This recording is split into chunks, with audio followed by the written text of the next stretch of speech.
आदाब नाज़रीन, Z news में आपका खैर मकदम है। कुछ शरपसंद अनासर की जानिब से हज़रत मोहम्मद सल्लल्लाहु अलैहि वसल्लम की शान में गुस्ताखाना अल्फाज इस्तेमाल किए जाने पर जमात अहले सुन्नत सूबा जम्मू की जानिब से दी गई बंद की कॉल पर खित्ता पीर पंचाल के साथ साथ जिला पुंछ की तहसील मंडी में भी बंद की कॉल का भरपूर असर देखने को मिला। इस दौरान तमाम तर कारोबारी सरगर्मियाँ ठप रहीं और गाड़ियों की नकलो हरकत भी बंद रही। इस सिलसिला में तहसील मंडी में जमात रज़ाए मुस्तफ़ा मंडी तंजीमुल मोमिनीन मंडी की जानिब से सख्त अल्फाज में मजम्मत करते हुए पुरअमन एहतजाज भी दर्ज करवाया। उन्होंने कहा कि जिन शरपसंदों ने ऐसी हरकत की है उनके खिलाफ सख्त से सख्त कार्रवाई अमल में लाई जाए। आगे देखिए हमारे नुमाइंदा जहांगीर अहमद की रिपोर्ट।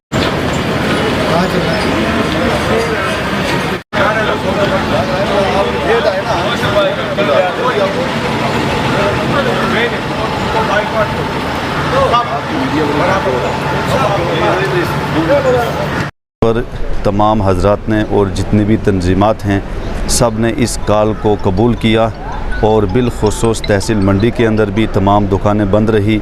जितनी भी यहाँ दुकानें थी और बिलखुसूस जितनी भी तंजीमात थी सारी तंजीमात ने जमात अहले सुन्नत की आवाज़ पर लब्बैक कह करके इस आवाज़ को कबूल किया है और पुरअमन हमने एहतजाज किया। और एहतजाज में ये था कि आज मुकम्मल दुकानें बंद रखी गई।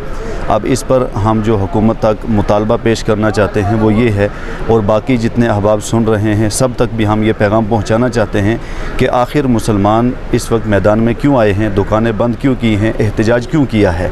तो मसला ये है कि नबी पाक सल्लल्लाहु ताला अलैहि वसल्लम की ज़ात वो ज़ात है कि जिसके लिए हम दुनिया के अंदर आए हैं तो रसूलुल्लाह सल्लल्लाहु अलैहि वसल्लम की खातिर हैं, ज़िंदा हैं तो रसूलुल्लाह सल्लल्लाहु अलैहि वसल्लम की ज़ात की खातिर हैं, और हमारा काम उठना बैठना चलना जो भी मामलात हैं सब सरकार अलैहिस्सलाम के मुताबिक और उन्हीं की खातिर हैं। इसलिए देखिए आज का जो मामला है वो मामला रसूल खुदा सल्लल्लाहु अलैहि वसल्लम अहनत के सिलसिले में है कि एक खबीस खातून ने और उसके साथियों ने रसूल के ख़िलाफ़ हरफ बद को इस्तेमाल किया।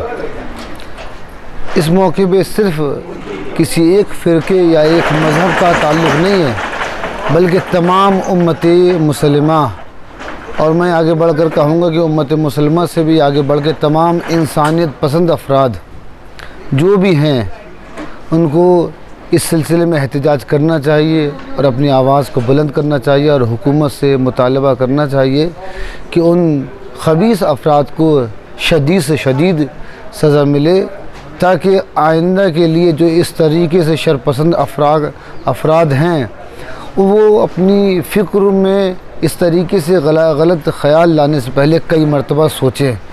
देखिए हमारी तहज़ीब ख़तरे में आ रही है और हमारी तहज़ीब धीमे धीमे इसी तरीके से ख़तरे में आ रही है। रसूल वो रसूल है जिसको अल्लाह ने रहमतुल लिल आलमीन बनाकर भेजा। रसूल किसी एक कौम के लिए रहमत नहीं है, किसी एक फ़िरके के लिए रहमत नहीं है, बल्कि तमाम आलमीन के लिए रहमत है। तो तमाम आलमीन पे फ़र्ज़ है कि अल्लाह ने जिस रसूल जैसी मुक़द्दस ज़ात को उस आलमीन के लिए रहमत बना के भेजा है तो वो रसूल के सिलसिले में कम से कम इतनी तो आवाज़ उठा ही सकते हैं कि जो नाज़ेबा अल्फाज कहने वाले को शदीद से शदीद सज़ा दी जाए ताकि लोगों के लिए इबरत बन सके। और ये सज़ा जब दी जाएगी इससे हुकूमत के लिए ही फ़ायदा बख्श है, इसलिए कि हुकूमत जब इस तरीके से इस्तेहकाम और कदम उठाएगी तो लोग हुकूमत पे भरोसा और विश्वास करेंगे। जब भरोसा और विश्वास करेंगे तो वही हमारी अमनियत पहले जैसी पूरी दुनिया में कायम व दायम हो जाएगी। वल्हम्दुलिल्लाहि रब्बिल आलमीन।